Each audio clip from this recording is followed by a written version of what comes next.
Okay, so we're gonna have to hurry through the tech news because I really need to pee. Essential, the company founded by one of the co-creators of Android, Andy Rubin, released the Essential PH1 phone in 2017, and now he's giving us a look at the company's first follow-up, and oh, it's a long boy. Literally. The device has about the same form factor as a TV remote, being about the same length as a 6-inch smartphone, but at about half the width. Accordingly, the phone appears to be running a version of Android that's modified for such an interesting screen size, to put it kindly. The device is codenamed Project Gem and will apparently be available in a number of different shiny colors if it comes to market at all. I mean, this development kind of makes sense now that all smartphones are pretty much the same, because what can we do to innovate other than making them worse? It's a natural cycle.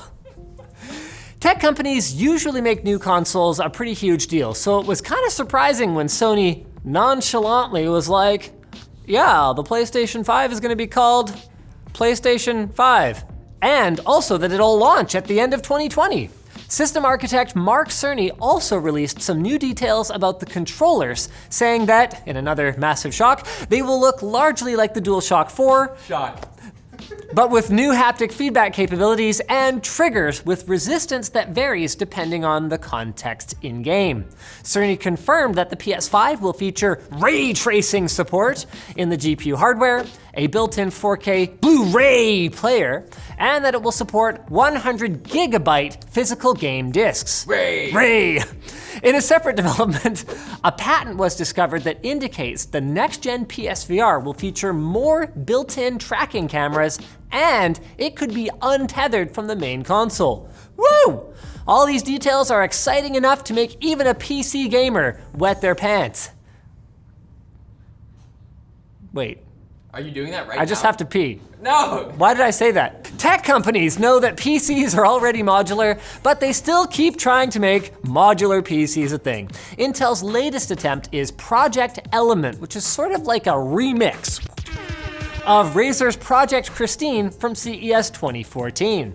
Like that system, Intel's version consists of a backplane with multiple connector slots into which you could place units like a CPU, a GPU, storage, network accelerator, etc. You're describing a motherboard. A motherboard, yes. A concept device was shown at a small event in London that included a Xeon CPU, RAM, and M.2 storage on a dual slot PCI Express card with USB, Ethernet, and HDMI ports on the back.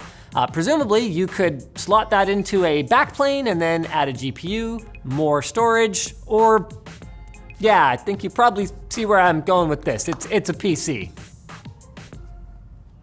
And now it's time for the Quack Bats, brought to you by Honey, the shopping tool that finds the best promo codes wherever you shop online at sites like eBay, Amazon, Razer, Walmart, Best Buy, lots of great stores, and also bad stores. It doesn't matter. Honey doesn't care. They'll give you discounts no matter what you're buying. They don't judge, okay?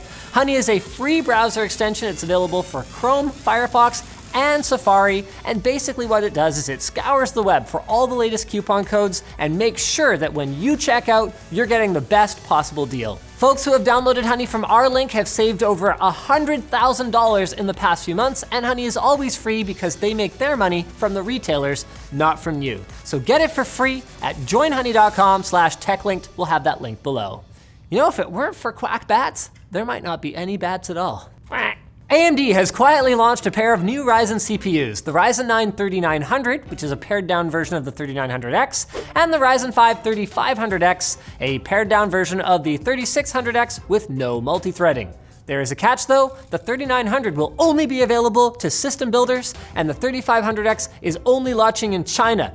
Why are we even talking about this? Adobe has told Venezuelan Creative Cloud users that they can basically go f themselves. Your subscriptions are canceled, you get no refund, we're complying with an order from the White House to take your money and do absolutely nothing for you. Ha ha! So this sucks for Venezuelans, but it also kind of has the potential to suck for everyone because this is a reminder of the predicament that we've gotten ourselves into by creating a world that is dependent on subscription services. California is going to experience a massive power outage on purpose to prevent its faulty power lines from starting wildfires. Pacific Gas and Electric Company is going to shut down the power for about 2.4 million residents of the Golden State until as late as Thursday evening. Tesla is trying to do its customers a solid by warning them to fully charge their vehicles before the outage hits so they can play console games on their vehicle screen while they wait for the power to come back on. I made that last part up, but they could do that. Wow, 2019, you cool. Save us, Elon. A German victim of a ransomware attack managed to hack the hackers that hacked him. After paying the ransom to unlock his files, Tobias, well, there's a special character missing in that name, so whatever, obtained 3,000 decryption keys for the ransomware and released them to the public, hoping that they would help others who were hit by the malware. Sweet, sweet justice. Tobias, you are truly the best of us. And speaking of the best, we've finally done it. We grew Space Mate. You see, Israeli company Aleph Farms conducted an experiment on board the International Space Station, attempting to grow an entire piece of edible beef from a few bovine cells. Nice. Space Meat Barbecue? My house? Steaks? Just kidding, you're not invited to my house. Okay. All right, I've had about enough of this nonsense, and I really need to pee. So come back Friday for more tech news. BRB, tornado. I'm going left first. Wait, come on!